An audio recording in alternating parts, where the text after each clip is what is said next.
So next topic for the chapter is system certifying weight and measures and purity of goods. આપણે આગળ ટોપિકમાં પણ વાત કરી હતી કે ઘણી બધી ઓર્ગેનાઇઝેશન્સ છે જે આવું ક્વોલિટી ઓફ પ્રોડક્ટને માર્કો આપે, સ્ટાન્ડર્ડાઇઝેશન કરે, બરાબર? કોઈને યાદ છે કે ઓર્ગેનાઇઝેશનનું નામ? ISI, પછી બીજી કોઈ હતી? FSI, BSI. ઓકે, આ બધી જે ઓર્ગેનાઇઝેશન્સ છે એ શું કે અલગ અલગ ક્વોલિટી ઓફ પ્રોડક્ટ્સને જોવે, બરાબર?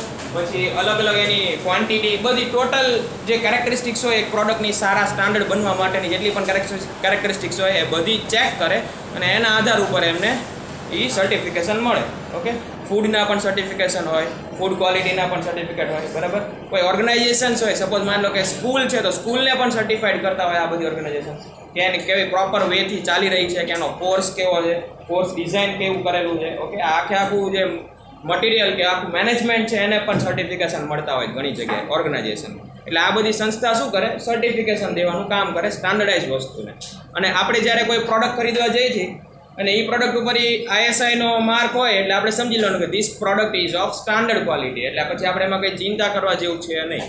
ઓકે, બિકોઝ ઓબ્વિયસ છે કે આપણે કોઈ નાનકડી એવી 10 રૂપિયાની આઈટમ લેવા જતા હોય તો 10 રૂપિયાની આઈટમ લઈને આપણે ક્યાંને લેબોરેટરી ટેસ્ટિંગ કરાવવા નહીં જઈએ, બરાબર? લેબોરેટરી ટેસ્ટિંગ કરવા જશું આપણે, એનો ખર્ચો વધી જાય. ઓકે, તો એનું એ કામ જે છે એ ગવર્મેન્ટ આપણને કરીને આપે છે કે આ બધા લોકો જે છે એમની પ્રોડક્ટ્સની પાછળ એ સર્ટિફિકેશનનો માર્ક લગાવી શકે.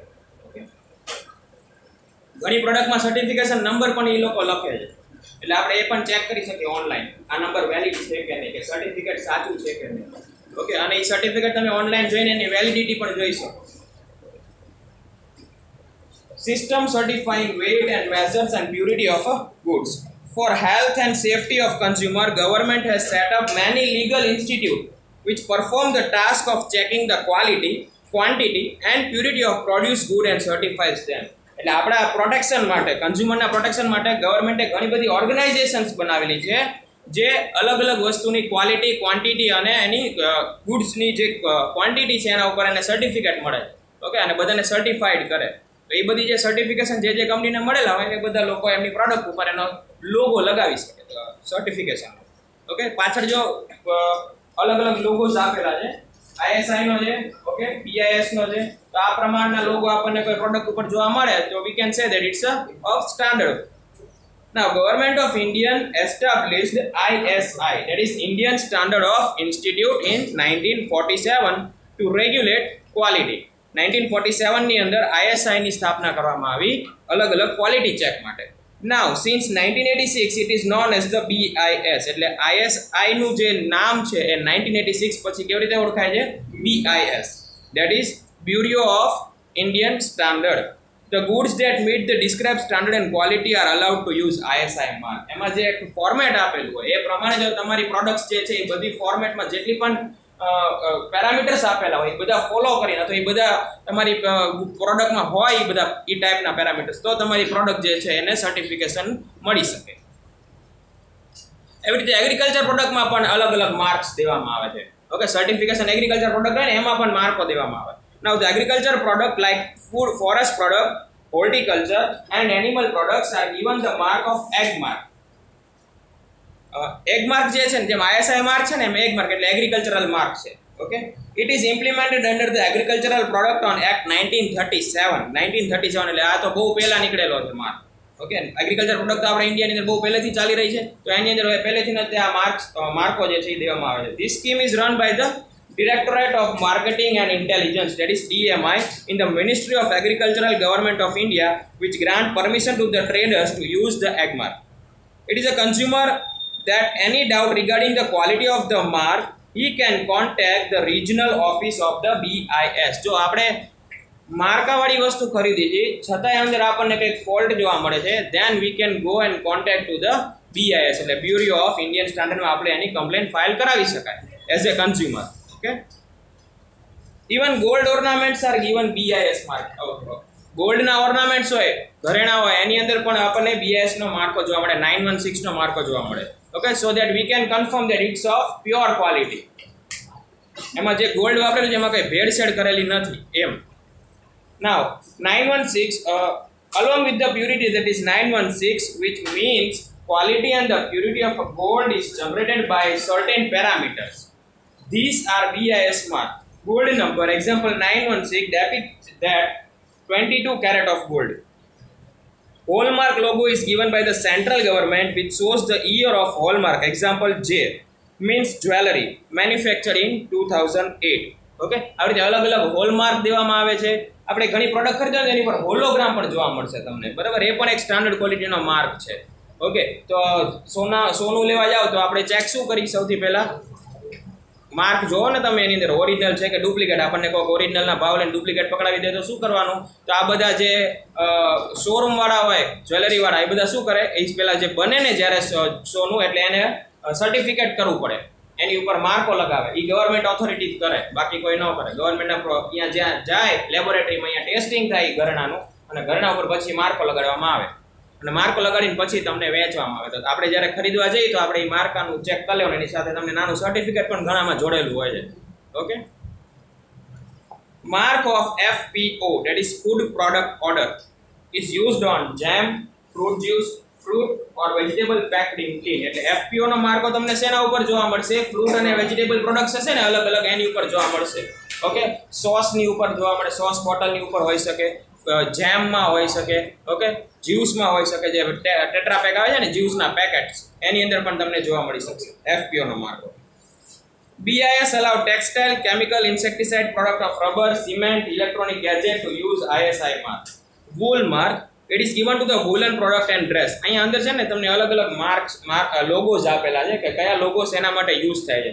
આ જે FPO નો લોગો છે એ ફૂડ પ્રોડક્ટ માટે થઈ જશે. સેકન્ડ લોગો છે જે વૂલ માર્ક લોગો છે, એટલે ઊનની આઇટમ ને જે હોય સ્વેટર ને એ બધા માટે આ વૂલ માર્ક લોગો યુઝ થાય છે. એના પછી નેક્સ્ટ છે MPO, that is meat processing optimizer. It is given to meat, mutton and products made from them. એટલે અલગ અલગ નોનવેજ આઇટમ છે, મીટ, મટન્સ ને આ બધી એની જે ફૂડ આઇટમ્સ મળતી હોય છે એની ઉપર આ લોગો જોવા મળે છે, બરાબર. Next is HACCP, that is hazard analysis and critical control point. It is given to the processed food. એટલે કોઈ પ્રોસેસ્ડ ફૂડ હોય, આપણે અત્યારે બધા પેકેટ ફૂડ આવી ગયા છે. ઓકે, તો પ્રોસેસ ફૂડ હોય તો એ બધા પેકેટ ફૂડ છે એની ઉપર તમને આ સ્ટાન્ડર્ડ લોગો જોવા મળશે. ECO જે છે it is given to the soap, detergent, paper, lubricating oil, packaging material, color chemicals, power coating, battery, cosmetic goods used in place of foods, leather and plastic product by the ISI presently called BIS. એટલે લગભગ બધી જે બીજી બધી product છે આપણે જે home યુઝમાં રોજ ડોમેસ્ટિક લાઈફમાં જે રોજ યુઝ કરી એ બધી પ્રોડક્ટ્સને અલગ અલગ માર્કો પણ દેવામાં આવે છે. એ બધી પ્રોડક્ટમાં BIS નો આપણને માર્ક જોવા મળશે. ફૂડ પ્રોડક્ટમાં એ બધાને અલગથી માર્કિંગ થાય, અને આ બધી જે જનરલ કેટેગરીમાં આવે છે જે બધી વસ્તુ છે જે આપણે જનરલ યુઝમાં લઈએ છીએ એ બધીને અલગથી BIS નો માર્ક દેવામાં આવે.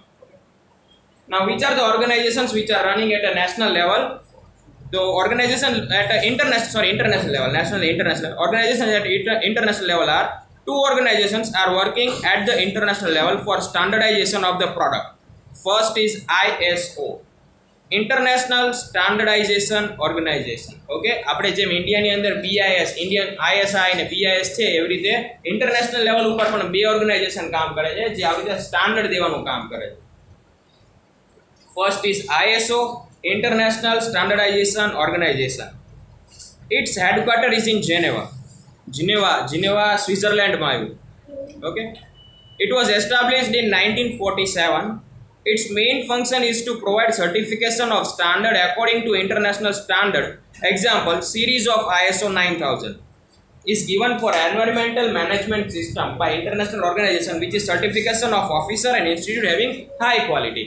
એટલે ઇન્ટરનેશનલ લેવલ ઉપર કોઈ બી પ્રોડક્ટનું લેતી દેતી થતી હોય ને તો એની અંદર કયો માર્ક જોવામાં આવે છે? ISO નો માર્ક. ઈ સ્ટાન્ડર્ડ લેવલ જે છે ઇન્ટરનેશનલ સ્ટાન્ડર્ડ ઓર્ગેનાઇઝેશન. ઓકે, અને હજી એક ઓર્ગેનાઇઝેશન છે એનું નામ છે CSE, that is Codex Alimentarius Commission. This organization was set up to certify edible products. આની અંદર કેવી બધી પ્રોડક્ટ્સ આવશે જે આપણે ખાઈ શકીએ, edible products. Okay, it is an international organization commission for food.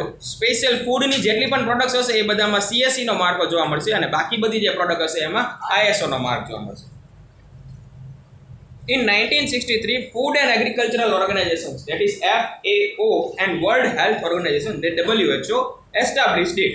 Its headquarters is located in Rome, that is capital of the Italy. Its main function is to develop food standard guidelines and code of practice for production and international trade in food products like milk, milk product, meat, fish, etc. The job work of contacting ISO is done by the BIS in India, while Director General of Health Service contacts the CAC. એટલે ઇન્ડિયાની અંદર આ બે standard ઓર્ગેનાઇઝેશનનું કામ કઈ organisation કરે છે? તો આઈએસઓનું કામ જે છે એ બીઆઈએસ કરે છે, બ્યુરો ઓફ ઇન્ડિયન સ્ટાન્ડર્ડ જે છે એ આઈએસઓનું. એટલે ઇન્ટરનેશનલ લેવલ ઉપર તમારે કોઈ માર્ક લેવો હોય તો એનું કામ એ પણ તમારે બીઆઈએસ પાસેથી જ કરવાનું રહેશે, અને નેશનલ લેવલે કરવું હોય તો એ પણ આપણે બીઆઈએસ પાસેથી કરવાનું રહેશે. અને કોઈ ફૂડ પ્રોડક્ટને આપણે ઇન્ટરનેશનલ માર્કેટમાં સેલ કરવી હોય, સપોઝ માન લો કે આપણી કોઈ ફૂડ પ્રોડક્ટ છે, ખાખરા છે, સપોઝ અહીંથી બહુ બધા ખાખરા એક્સપોર્ટ થાય છે, બરાબર, તો એને તમારે સપોઝ એક્સપોર્ટ કરવા હોય તો એના માટે તમારે પહેલા સીએસસીનું સર્ટિફિકેટ લેવું પડે. સીએસસીનું સર્ટિફિકેટ હશે તો તે સામેની સાઈડ તમે સેલિંગ કરી શકો. ના who can file a complaint and where? આપણે એક આની વાત કરી હતી, કન્ઝ્યુમર હોય એ કઈ રીતે સ્ટેપ્સ લઈ શકે એના અગેન્સ્ટ જો એક્સપ્લોટેશન થાય એની સાથે, તો એને કયા કયા સ્ટેપ્સ લેવા જોઈએ, બરાબર. સૌથી પહેલા આપણે શું કીધું? કન્ઝ્યુમર સૌથી પહેલા ક્યાં કમ્પ્લેન કરશે? કન્ઝ્યુમર કોર્ટ ને. એની પહેલા આપણે વાત કરી હતી કે ટ્રેડર જે છે, જ્યાંથી ખરીદેલી હોય વસ્તુ, એને પહેલા તો કમ્પ્લેન કરે. જો સપોઝ ટ્રેડર પાસેથી એનું સોલ્યુશન ના મળે, તો if he is delaying in time for giving the solution, then he can go to the organizations, consumer organizations, આપણે સોસાયટીઝ, કન્ઝ્યુમર સોસાયટી જે બનાવેલી હોય એના હેડને કમ્પ્લેન કરી શકે. એના હેડ પાસે પણ એને કઈ સોલ્યુશન ના મળે, then he can go to the consumer court, consumer forum, બરાબર. કયા કોર્ટમાં જઈ શકે? ડિસ્ટ્રિક્ટ લેવલ નહીં, લોકલ લેવલ પહેલા તો, બરાબર, સોરી, એટલે આપણે ડિસ્ટ્રિક્ટ જ હતી ને, હા, ડિસ્ટ્રિક્ટ લેવલની કોર્ટ, બરાબર, આ મીન્સ લોકલ લેવલ કોર્ટ. એના પછી સ્ટેટ લેવલ અને એના પછી નેશનલ લેવલ સુધી જઈ શકે, national level of consumer court. અને જો ત્યાં પણ એને નિવારણ ન મળે, then he can go to the supreme court. Okay, તો આપણે આખા સ્ટેપ્સ જોયા હતા કઈ રીતે કન્ઝ્યુમરે ક્યાં જવું જોઈએ કમ્પ્લેન્ટ ફાઇલ કરવા માટે. Who can file a complaint and where? Consumer, જો first consumer himself can file a complaint. Central government, state government or government of union territories, government પણ complaint file કરી શકે કોઈ કંપની ખિલાફ. ઓકે, કન્ઝ્યુમર સોસાયટી આપણે બનાવેલી છે અલગ અલગ જગ્યાએ for the protection of the consumer, તો એ લોકો પણ ફાઇલ કરી શકે complaint. Or company law or other prevailing law and representatives consumer on behalf of consumer on matter in which it is interest of all the consumer. એટલે મારા behalf ઉપર કોઈ બીજો કન્ઝ્યુમર પણ ફરિયાદ નોંધાવી શકે. સપોઝ આની સાથે કંઈ એક્સપ્લોટેશન થયું હોય તો એના બિહાફમાં હું પણ લખાવી શકું કમ્પ્લેન. ઓકે, અથવા આપણા કોઈ રિલેટિવ હોય એ પણ કમ્પ્લેન લખાવી શકે. Any member of the family of person who has purchased the product or service with his permission may file a case if there is a shortage of a material or service or may lodge a complaint against loss. એટલે કંઈક loss થયો હોય અથવા shortage આવી હોય અથવા તો ક્વોલિટીમાં કંઈક ખરાબી હોય તો હું અથવા મારો ફેમિલીના કોઈ પણ પર્સન એ કમ્પ્લેન્ટ ફાઇલ કરાવી શકે. Okay, now where we can file the complaint? If the producer or the trader neither find a solution, આપણે કીધું કે સૌથી પહેલી કમ્પ્લેન્ટ ક્યાં થાય? પ્રોડ્યુસર અથવા ટ્રેડરની પાસે, બરાબર. તો પ્રોડ્યુસર અને ટ્રેડર પાસેથી તમને સોલ્યુશન ન મળે તો ક્યાં જવાનું? If a producer or a trader neither find the solution nor show preparedness to find the solution, એટલે આપણને સોલ્યુશન દેતાય નથી, પ્લસ એવી કઈ ઇન્ફોર્મેશન પણ નથી દેતા અથવા ટ્રાય પણ નથી કરતો સોલ્યુશન દેવા માટે. Okay, to find the solution of true, correct and clear the complaint, in that case consumer or his family member may file a case in the local district forum. સૌથી પહેલા local district ફોરમમાં તમે એ complaint file કરાવી શકો. Then we can go to the state commission, then to the national commission. એટલે આ step wise જવું પડે. ઊભા થઈ જાઓ, બે બહાર જાઓ, ઊભો થઈ જા ને બહાર જા,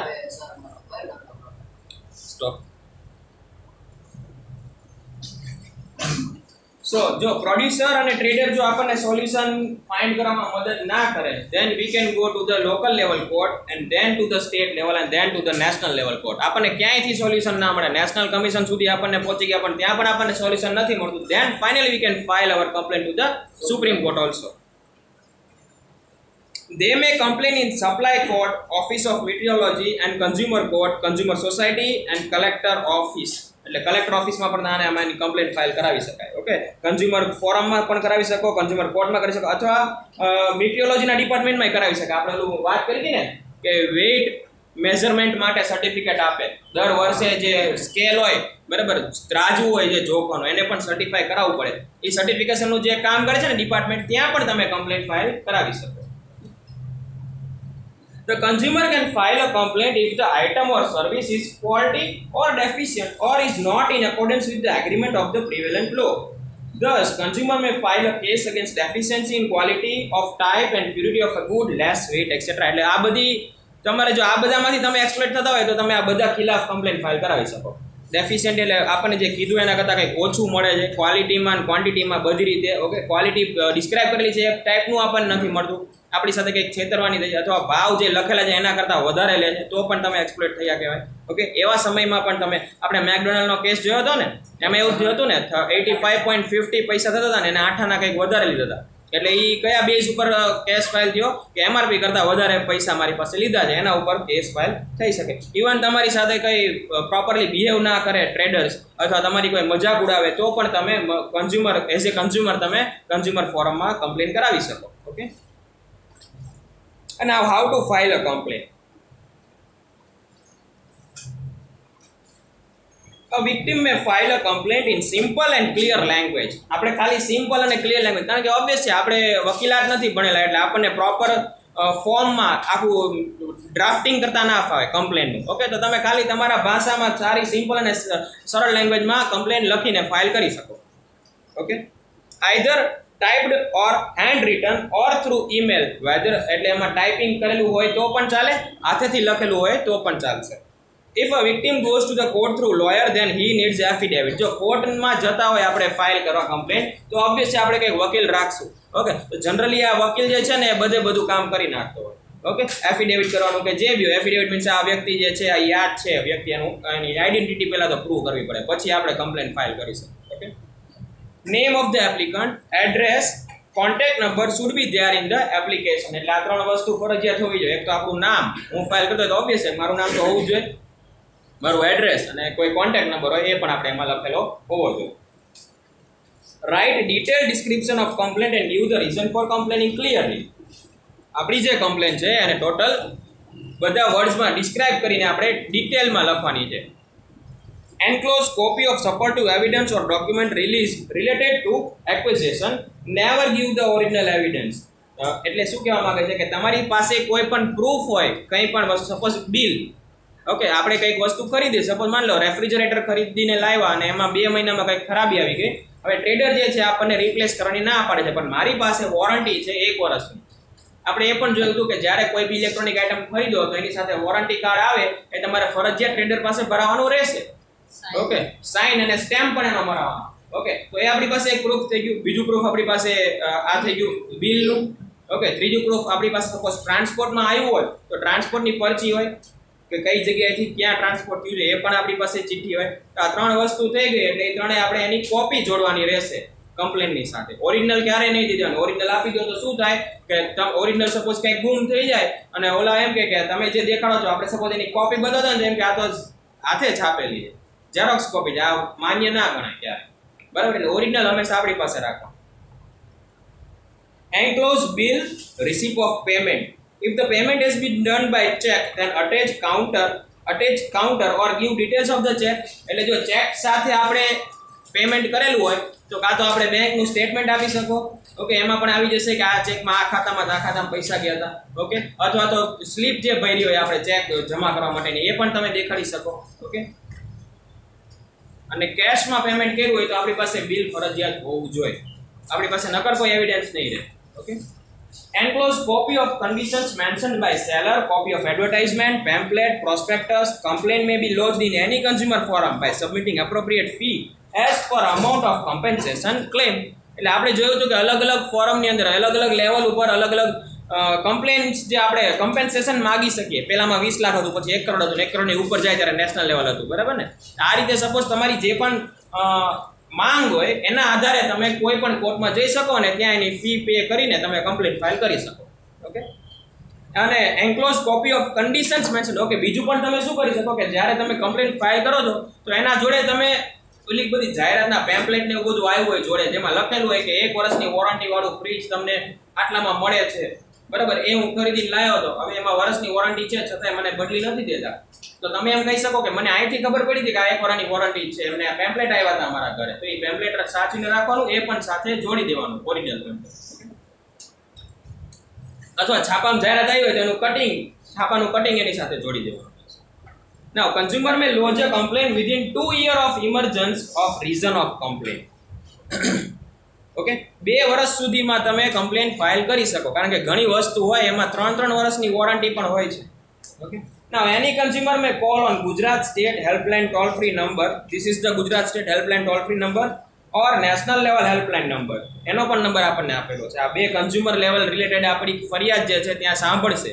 okay, for consumer related complain as well as for special information about law and guidance. જો તમને કંઈ ખબર ના પડતી હોય કન્ઝ્યુમર લો વિશે કે હું આમાં છેતરાણો છું કે નથી છેતરાણો, તો પણ તમે આ ટોલ ફ્રી નંબરમાં ફોન કરીને પૂછી શકાય. ઓકે, કે મારી સાથે આવું થયું છે, તો as a consumer am I exploited or not. એટલે એ તમને પછી આને જો એક્સપ્લોઇટ થયા હોય તો તમે એના એફકોર્સમાં શું સ્ટેપ લઈ શકો એ પણ જાણકારી તમને અહીંથી ઇઝીલી મળી જશે. Okay, clear? So here our chapter number 18 is complete. Price rise and consumer awareness.